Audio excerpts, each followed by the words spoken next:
আসসালামু আলাইকুম ওয়া রাহমাতুল্লাহ। শান্তির মোড় 1.5 কিলোমিটার, সেখানে গেলে কি শান্তি আসবে?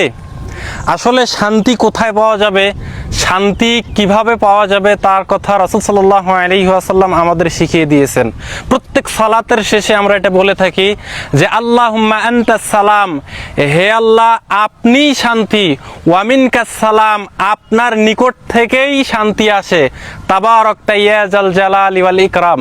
তাহলে আমরা শান্তি কোথায় আছে, শান্তি কিভাবে পাওয়া যাবে তার নমুনা স্বরূপ রাসূল সাল্লাল্লাহু আলাইহি ওয়াসাল্লাম আমাদের দোয়া শিখিয়ে দিয়েছেন, যা প্রত্যেক সালাতের শেষে আমরা পড়ে থাকি।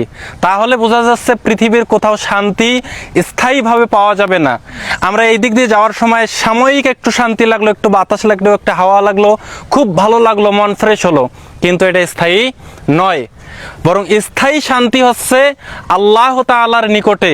স্থায়ী শান্তি আল্লাহ তাআলা দিতে পারেন, এজন্য শান্তি আল্লাহর নিকটেই চাইতে হবে।